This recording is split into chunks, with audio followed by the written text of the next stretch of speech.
deep space, a convergence of iconic heroes and villains gather to witness something that shatters the laws of physics. A half-planet that exists outside of this reality is breaching into the universe. This incident is attracting many different groups such as Guy Gardner and his Red Lanterns, Superman and Supergirl. Even the being known as the Monitor is paying attention. Darkseid is ready for war, and the entity known as the Oracle will observe the outcome of this breach in time and space. Meanwhile, the planet of Telos, Deimos is surprised at how many incarnations there are of the Justice League. He plans on killing them all, and in their deaths, a new universe will be born. His universe. Elsewhere, Jay Garrick and Dick Grayson races through the cities and finds the Titans losing their battle. But who are the good guys and who are the bad ones? The Earth 2 heroes trust their guts and aids the Titans, but more help is on their way. Superman, Batgirl, Arsenal, and the Flash from pre-Flashpoint arrives to aid their comrades. The villains are outnumbered and thus they retreat. The heroes find time to collect themselves. They discover that Telos is not the big bad dog in the yard, but rather Deimos is the new threat. The game has changed. It isn't city versus city no longer. It is whoever that will side with Deimos versus the ones that won't. Superman orders his new team to disperse and find the aid of whoever that does not see eye to eye with Deimos to enlist their help. But after everyone is gone, Dick Grayson is left with a true Man of Steel.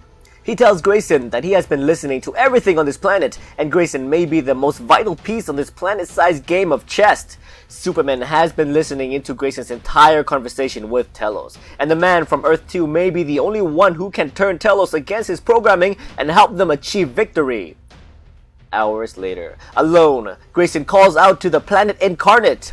Telos answers and allows Grayson to plead his case.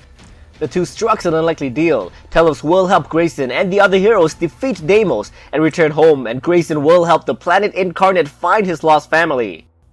Meanwhile, the heroes have regrouped with additional members and have tracked down Deimos. Superman orders him to surrender. He is drastically outnumbered, but Deimos stands confidently still. With confidence, Deimos announces his new followers, and a wave of villains from across the multiverse have chosen to side themselves against the heroes. Deimos declares war by shouting out an order.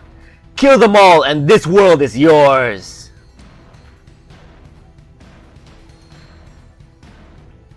What's going on, guys? Welcome to Comic Island. My name is Joey, and today we got Convergence issues. Yeah, it's my turn to cover this heaping mess of a story. Now, I mean no offense when I say this because I know some of you guys are enjoying it. And you know what? All the power to you. I'm glad this story arc does hit a chord with some of us comic fans. But here in Comic Island, we will try to cover all of the big events that Marvel and DC has lined up every single year. I wasn't overly excited about this to begin with, but I was expecting something else. For instance, who is Deimos?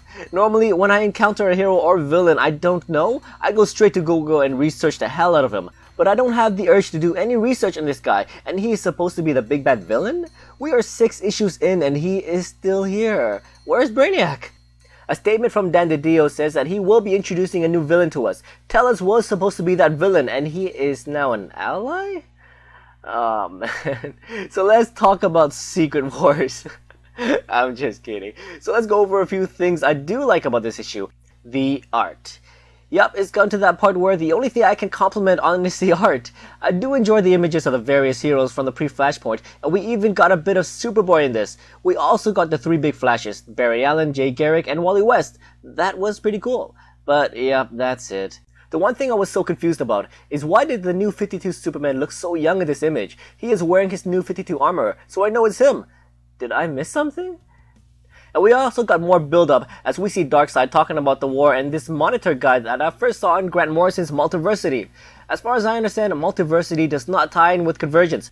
So is this just more build-up to something that's just going to be unexplained? Oh, and my personal favorite, more lazy drawing. 2 slides that are exactly alike. Wonder where we last saw that.